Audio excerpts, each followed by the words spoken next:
ইসরায়েলের সাথে কূটনৈতিক সম্পর্ক ছিন্ন করার ঘোষণা দিয়েছেন কলম্বিয়ার প্রেসিডেন্ট গুস্তাভো পেত্রো। তিনি ইসরায়েলের নেতাকে গণহত্যাকারী হিসাবেও অভিহিত করেছেন।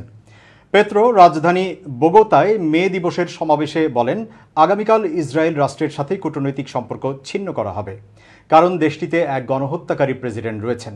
তিনি এ দিয়ে ইসরায়েলের প্রেসিডেন্ট আইজাক হারজগ নাকি যুদ্ধ পরিচালনাকারী প্রধানমন্ত্রী নেতানিয়াহুকে বুঝিয়েছেন তা স্পষ্ট নয়। পেত্রো বারবার গাজায় ইসরায়েলের ভূমিকায় তীব্র সমালোচনা করেছেন।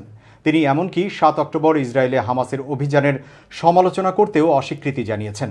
পেত্রোর এই ঘোষণা লাতিন আমেরিকায় ইসরায়েলের সবচেয়ে ঘনিষ্ঠ মিত্রের সাথে ঐতিহাসিক সম্পর্কের অবসান হলো। বছরের পর বছর ধরে ইসরায়েল এই দেশকে অস্ত্র সহায়তা দিয়ে গেছে। আসলে কলম্বিয়ার প্রধান অস্ত্র সরবরাহকারী দেশই হল ইসরায়েল। তবে ৭ অক্টোবরের পর নাৎসিরা যেভাবে ইহুদিদের সম্পর্কে কথা বলতো, গাজাবাসীর ব্যাপারে একই ধরনের ভাষা প্রয়োগের জন্য ইসরায়েলের প্রতিরক্ষা মন্ত্রী ইয়োভ গ্যালান্তকে অভিযুক্ত করার পর ইসরায়েল কলম্বিয়ায় নিরাপত্তা রফতানি বন্ধ করে দেয়। এরপর বোগোতা ইসরায়েলের রাষ্ট্রদূতকে বিদায় নেয়ার নির্দেশ দেয়। কলম্বিয়ার প্রথম বামপন্থী প্রেসিডেন্ট জোর দিয়ে বলেন, কোনো গণতান্ত্রিক জনসাধারণ আন্তর্জাতিক রাজনীতিকে নাৎসিবাদ পুনঃপ্রতিষ্ঠাকে সমর্থন করতে পারে না। গত বছর প্রেসিডেন্ট নির্বাচিত হওয়ার আগেও তিনি ইসরায়েলকে নাৎসিদের সাথে তুলনা করেছিলেন। ফেব্রুয়ারিতে পেত্রো গাজায় খাদ্যের অভাবে বিপুল সংখ্যক লোকের মৃত্যুকে গণহত্যার সাথে তুলনা করেন, হলোকাস্টের মতো বলে অভিহিত করেন।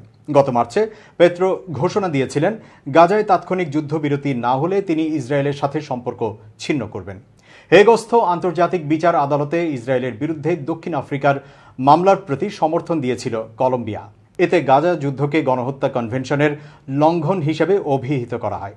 কলম্বিয়ার এই পদক্ষেপের তীব্র নিন্দা করেছে ইসরায়েল। এর আগে ১ নভেম্বর লাতিন আমেরিকার বলিভিয়াও ইসরায়েলের সাথে সম্পর্ক ছিন্ন করে।